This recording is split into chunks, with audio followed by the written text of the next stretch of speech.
নমস্কার বন্ধুরা, আহারে বাহার রান্নাঘরে আরও একটা নতুন পর্বে আপনাদের সবাইকে স্বাগত জানাই। কাঁচা টমেটো দিয়ে ডিম রান্নার রেসিপি একবার খেলে এর স্বাদ ভুলতে পারবেন না।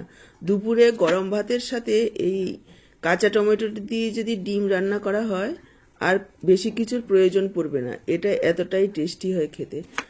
দুর্দান্ত স্বাদের এই কাঁচা টমেটো দিয়ে ডিম রান্নার রেসিপিটা করার জন্য দেখুন আমি এখানে 6 পিস ডিম আর নিয়েছি 4টে কাঁচা টমেটো। ডিম টমেটোর পরিমাণ আপনারা প্রয়োজন অনুসারে কম বেশি করে নিতে পারবেন। এটা রান্না করাও একেবারেই সহজ আর খেতে দুর্দান্ত হয়। দর্শক বন্ধুরা, আজকের পুরো ভিডিওটা দেখুন। যদি ভালো লাগে অবশ্যই ভিডিওটাকে একটা লাইক করে শেয়ার করে দেবেন। আমার থেকে এরকমই নতুন রেসিপির আপডেট পাওয়ার জন্য চ্যানেলটাকে সাবস্ক্রাইব করে সাথেই থাকবেন। দেখুন টমেটোগুলোকে আমি ধুয়ে নিয়ে এসেছি, এবার একটু কেটে নেব। ডিম দিয়ে রান্না করার জন্য খুব বেশি একটা পাতলা করে কাটার প্রয়োজন নেই। এক একটা টমেটোকে আমি 4 টুকরো করে কেটে নিচ্ছি। এইভাবে একটু মোটা করে কাটলে একটু গোটা থাকবে, একটু গলবে, খেতে ভালো লাগবে। টমেটোগুলোকে কেটে সাইডে রাখছি আর এদিকে দেখুন ডিমগুলোকে আমি ভেঙে নেব। দেখুন 6টা ডিমই আমি ভেঙে নিয়েছি। এবার ডিমের মধ্যে দিয়ে দিলাম পরিমাণ মতো লবণ, দিয়ে দিচ্ছি কাঁচা লঙ্কা কুচি। এখানে আমি 3টে কাঁচা লঙ্কা এভাবে কুচি করে দিয়েছি। ঝালের পরিমাণটা আপনারা নিজেদের প্রয়োজন অনুসারে কম বেশি করে নেবেন। আর দিয়ে দিলাম বেশ খানিকটা ধনেপাতা কুচি। এবার একটা হুইস্কারের সাহায্যে খুব ভালোভাবে ফেটিয়ে নেব। যত ভালোভাবে ফেটানো হবে রেসিপিটা কিন্তু খুব ভালো তৈরি হবে। প্রায় 2-3 মিনিট সময় নিয়ে এভাবে ডিমগুলোকে দেখুন আমি ভালোভাবে ফেটিয়ে নিয়েছি। এবার সাইডে রেখে একটা টিফিন বক্স নিয়ে নিয়েছি, তার মধ্যে দিয়ে দিলাম 2-3 ফোঁটা তেল। ভালোভাবে টিফিন বক্সের গায়ে মেখে নেব। টিফিন বক্সের গায়ে তেল খুব ভালোভাবে মেখে নিয়েছি। এবার ফেটানো ডিমটা এর মধ্যে দিয়ে দিচ্ছি। টিফিন বক্সটা আটকে নিলাম। আর এদিকে দেখুন কড়াতে বেশ খানিকটা জল বসিয়ে দিয়েছি। জলটা ফুটতে শুরু করেছে। একটা স্ট্যান্ড বসিয়ে দিয়ে এভাবে টিফিন বক্সটা বসিয়ে দেব।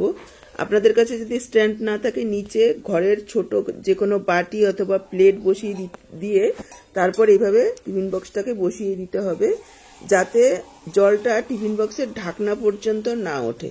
জল কিন্তু অবশ্যই টিফিন বক্সের তলায় লেগে থাকতে হবে বা তলায় যাতে লাগে, তাহলে কিন্তু ডিমটা খুব ভালোভাবে তৈরি হবে। আমরা এখানে ডিমের ভাপা তৈরি করব, সেজন্য এইভাবে ঢেকে গ্যাসের ফ্লেমটাকে হাইতে রেখে প্রায় 10 থেকে 12 মিনিট ফুটিয়ে নিতে হবে। এই সময় আমি একটা মশলা তৈরি করে নেব। মিক্সচারের জারে নিয়ে নিচ্ছি প্রায় 1 ইঞ্চি পরিমাণ আদা এভাবে ছোট করে টুকরো করে দিয়েছি। সাথে দিয়ে দিচ্ছি 1 চা চামচ গোটা জিরে। আমি এই রান্নাটাতে একটু ফ্রেশ মশলা ব্যবহার করার চেষ্টা করব, এতে স্বাদটা ভালো হবে। আপনারা চাইলে গুঁড়ো মশলা দিয়েও করতে পারেন। আর দিয়ে দিচ্ছি 1 চা চামচ কালো সর্ষে, আর দিয়ে দিচ্ছি 1.5 চা চামচ হলুদ সর্ষে। এখানে চাইলে আপনারা পুরোটা হলুদ সর্ষে দিয়েও করতে পারেন, আবার চাইলে পুরোটা কালো সর্ষে দিয়েও করা যাবে। সাথে দিয়ে দিচ্ছি 4-5 কোয়া রসুন। এখানে রসুনের কোয়াগুলো একটু বড়, সেজন্য আমি 4-5 কোয়া দিয়েছি, সেই পরিমাণ বুঝে দেবেন। আর এখানে 4টে দিয়ে দিলাম কাঁচা লঙ্কা। এটা কিন্তু কাঁচা লঙ্কার ঝালেই ঝাল হবে। ঝালটা আপনারা নিজেদের ইচ্ছে অনুযায়ী কম বেশি করে নেবেন। তারপর দেখুন পরিমাণ মতো জল দিয়ে এইরকম একটা মিহি পেস্ট তৈরি করে নিতে হবে। একেবারে স্মুথ মিহি পেস্ট তৈরি করবেন, এতে ঝোলটা খুব ভালো তৈরি হবে। এদিকে প্রায় 10 মিনিট হয়ে গেছে, হাই ফ্লেমে ফুটিয়ে নিয়েছি। এবার টিফিন বক্সটাকে তুলে নিচ্ছি গ্যাসটাকে অফ করে। টিফিন বক্সটাকে তুলে নিয়ে দেখুন আমি ঢাকনাটা খুলে নিলাম। একবার চেক করে নেব কেমন তৈরি হয়েছে। দেখুন উপরটা একেবারে শুকনো হয়ে গেছে। এবার একটু ঠান্ডা হতে দেব। এদিকে টিফিন বক্সটা ঠান্ডা হতে থাকুক। আর এদিকে গ্যাসে অন্য একটা কড়াই বসিয়ে দিয়েছি, দিয়ে দিচ্ছি সর্ষের তেল। এখানে 1 চা চামচ পরিমাণ সর্ষের তেল দিয়ে দিলাম। তেল গরম হয়ে গেলে এখানে কাঁচা টমেটোগুলো দিয়ে দিচ্ছি, একটু ভেজে নেব। দিয়ে দিলাম পরিমাণ মতো লবণ। গ্যাসের ফ্লেমটাকে মিডিয়ামে রেখে প্রায় 3-4 মিনিট সময় নিয়ে এভাবে নাড়াচাড়া করে একটু টমেটোগুলোকে ভেজে নেব। এতে করে টমেটোগুলো খেতে ভালো লাগবে। দেখুন নাড়াচাড়া করে টমেটোগুলোকে ভেজে নিয়েছি, হালকা স্পট এসে গেছে। এখন টমেটোগুলোকে আমি তুলে রাখছি। টমেটোগুলো তুলে নিয়ে কড়াতে আরও 2 টেবিল চামচ পরিমাণ তেল দিয়ে দিলাম। এই রান্নাটা সর্ষের তেলেই করার চেষ্টা করবেন, সর্ষের তেল দিয়ে করলে খেতে বেশি ভালো লাগবে। ফোড়নে দিয়ে দিলাম একটা শুকনো লঙ্কা এভাবে টুকরো করে, সাথে দিয়ে দিলাম হাফ চা চামচ পাঁচ ফোড়ন। লো ফ্লেমে কয়েক সেকেন্ডের জন্য একটু ভেজে নেব ফোড়নটাকে। তারপর এখানে যোগ করে দিচ্ছি আলু। এখানে আমি একটা বড় সাইজের আলু দিয়েছি। আলুটা পুরোপুরি অপশনাল, আপনারা চাইলে দিতেও পারেন নাও দিতে পারেন, তবে দিলে খেতে ভালো লাগবে। আলুগুলোকে দেখুন এভাবে একটু লালচে করে ভেজে নেব। প্রায় 2 মিনিট মতো ভেজে নেওয়ার পর এখানে আমি যোগ করে দিলাম পেঁয়াজ। পুরোপুরি আলুটাকে না ভেজে সাথে যদি পেঁয়াজটা এভাবে যোগ করে দেওয়া হয় তাহলে কিন্তু আলু আর পেঁয়াজ একসঙ্গেই ভাজা হয়ে যাবে। আমাদের রান্নায় সময়টা অনেকটাই কম লাগবে আর তেলের পরিমাণটাও কম লাগবে। আলাদা আলাদা ভাজতে গেলে সময়ও বেশি লাগবে, তেলও বেশি লাগবে। প্রায় আরও 3-4 মিনিট সময় নিয়ে লাগাতার এভাবে নাড়াচাড়া করে আলু আর পেঁয়াজগুলোকে লালচে করে ভেজে নিচ্ছি। দেখুন আলু পেঁয়াজগুলো একেবারে লালচে হয়ে ভাজা হয়ে গেছে। এবার আমি পেস্ট করে রাখা মশলাটা এর মধ্যে দিয়ে দিলাম। সাথে মিক্সচারের জারটা ধুয়ে অল্প পরিমাণে একটু জল যোগ করে দিলাম, অনেকটাই মশলা লেগেছিল। এবার মশলাটাকে আলু পেঁয়াজের সাথে একটু কষিয়ে নিতে হবে। এখানে আমি যোগ করে দিচ্ছি হাফ চা চামচ হলুদ গুঁড়ো আর কালারের জন্য হাফ চা চামচ কাশ্মীরি লাল লঙ্কার গুঁড়ো, পরিমাণ মতো লবণ। কাশ্মীরি লাল লঙ্কার গুঁড়োটা পুরোপুরি অপশনাল, আপনারা চাইলে নাও দিতে পারেন। এবার পুরো মশলাটাকে আরও 2-3 মিনিট সময় নিয়ে খুব ভালোভাবে কষিয়ে নেব। এবার অনেকেই বলতে পারেন যে সর্ষে বাটা খুব বেশি কষালে তেতো হয়ে যাবে। একটুও তেতো হবে না, এইভাবে একবার কষিয়ে রান্না করে খেয়ে দেখবেন অসাধারণ টেস্ট আসে। সর্ষে যদি তেতো হয় তাহলে সর্ষে বাটার সময় কাঁচা লঙ্কার সাথে একটু লবণ দিয়ে বাটবেন আর সর্ষে বাটাটা প্রায় 10 থেকে 15 মিনিট আগে বেটে রেখে দেবেন, তাহলে আর সর্ষে বাটাটা একেবারেই তেতো হবে না। আর সর্ষে সবসময় বড় দানার সর্ষেটা বেটে ব্যবহার করার চেষ্টা করবেন, এতে করে সর্ষেটা তেতো হবে না। ছোট দানার সর্ষেটা বাটলে তেতো হয়। দেখুন প্রায় 2 মিনিট মতো কষানোর পর এখানে মশলার জলটা অনেকটাই টেনে গেছে। যেহেতু তেলের পরিমাণটাও কম, মশলাটা খুব ভালোভাবে কষানো হয়নি। এখানে অল্প পরিমাণে গরম জল দিয়ে মশলাটাকে আরও ভালোভাবে কষিয়ে নিতে হবে। আপনারা চাইলে তেলের পরিমাণটা আরেকটু বাড়িয়েও দিতে পারেন।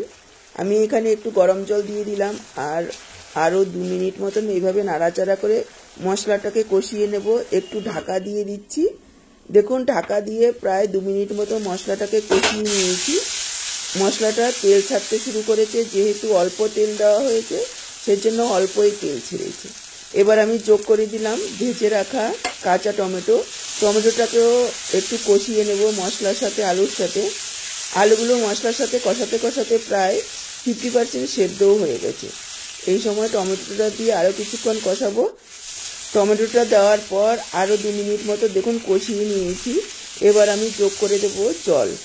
জলের পরিমাণ এখানে যতটা ঝোল রাখবেন তার থেকে একটু বেশি পরিমাণেই যোগ করতে হবে। তবে এটা কিন্তু খুব বেশি পাতলা ঝোল হবে না, একটু মাখো মাখো টাইপেরই হবে। এখানে আলু টমেটোগুলো সেদ্ধ হবে আর যেহেতু ডিমগুলো ভাপা, অনেকটা কিন্তু ঝোল টেনে নেবে। এখানে আমি প্রায় 3 কাপ পরিমাণ জল যোগ করে দিয়েছি। খুব ভালোভাবে সব কিছু মিশিয়ে নিলাম। এবার ঢাকা দিয়ে প্রায় 3-4 মিনিট ফুটিয়ে নেব, যাতে করে টমেটো আলু খুব ভালোভাবে সেদ্ধ হয়ে যায়। এখানে আমি হাফ চা চামচ চিনি যোগ করে দিলাম, যেহেতু কাঁচা টমেটো স্বাদের ব্যালেন্স হবে। তারপর ঢাকা দিয়ে দিলাম, ফুটতে থাকুক। এই সময় দেখুন টিফিন বক্সটা খুব ভালোভাবে ঠান্ডা হয়ে গেছে। একটা চাকু অথবা চামচের পেছন দিকটা দিয়ে এভাবে একটু ছাড়িয়ে নিতে হবে, তারপর এভাবে ডিমটাকে বের করে নিতে হবে। দেখুন কতটা সুন্দর তৈরি হয়েছে, একেবারে পনির ফেল। এবার আমি এইভাবে পিচ পিচ করে কেটে নেব। আমি মিডিয়াম সাইজের করে কাটছি, আপনারা যেমন খুশি বড় ছোট পিচ করে নিতে পারেন। দেখুন কতটা সুন্দর তৈরি হয়েছে। আর এদিকে প্রায় 4-5 মিনিট ফুটিয়ে নিয়েছি। আলু টমেটো খুব সুন্দরভাবে সেদ্ধ হয়ে গেছে। এবার আমি ডিমগুলো যোগ করে দিচ্ছি, আরও একবার মিশিয়ে নেব। এরপর ঢাকা দিয়ে আরও 3-4 মিনিট মিডিয়াম লো ফ্লেমে ফুটিয়ে নেব। দেখুন 3-4 মিনিট মিডিয়াম লো ফ্লেমে ফুটিয়ে নিয়েছি। দেখেই বুঝতে পারছেন এক একটা ডিমের টুকরো কতটা বড় বড় হয়েছে দেখতে। এবার আমি এখানে যোগ করে দেব একটু ধনেপাতা কুচি। আপনারা চাইলে এখানে একটু কাঁচা সরষের তেলও যোগ করতে পারেন, তবে আমি আর কাঁচা সরষের তেলটা দেব না। দিলে অবশ্যই খেতে ভালো লাগবে, তবে তেলের পরিমাণটা আর বাড়াবো না। এবার গ্যাসটাকে অফ করে দেব, মিশিয়ে নিয়ে ঢেকে রেখে দেবো 5 মিনিট, যাতে করে সব কিছু খুব সুন্দরভাবে সেট হয়ে যায়। 5 মিনিট পর দেখুন ঢাকাটা তুলেছি, দেখেই বুঝতে পারছেন যে কতটা লোভনীয় হয়েছে দেখতে। খেতেও অসাধারণ হয়। গরম গরম ভাতের সাথে এই রকমের কাঁচা টমেটো ডিমের রেসিপি হলে আর বেশি কিছুর প্রয়োজন পড়বে না। আমাদের কাঁচা টমেটো ডিমের তরকারি একেবারে তৈরি। আজকের পুরো ভিডিওটা দেখে কেমন লাগলো কমেন্ট বক্সে জানাতে ভুলবেন না। ভালো লাগলে অবশ্যই একটা লাইক করে শেয়ার করে দেবেন। আমার থেকে এইরকমই নতুন রেসিপির আপডেট পাওয়ার জন্য চ্যানেলটাকে সাবস্ক্রাইব করে সাথেই থাকবেন। বেল বাটনটা অল করে দিলে আমার দেওয়া যে কোনো রেসিপির আপডেট সবার আগে আপনাদের কাছে পৌঁছে যাবে। ফেসবুক থেকে ভিডিওটা দেখে থাকলে আহারে বাহার রান্নাঘর পেজটাকে ফলো করার অনুরোধ রইল। আজকে এই পর্যন্ত, আবার দেখা হবে এইরকমই নতুন কোনো ঘরোয়া রেসিপির সাথে। সবাই ভালো থাকুন, সুস্থ থাকুন। আপনাদের সবার সুস্থতা কামনা করে এখানেই শেষ করছি। সবাইকে অসংখ্য ধন্যবাদ।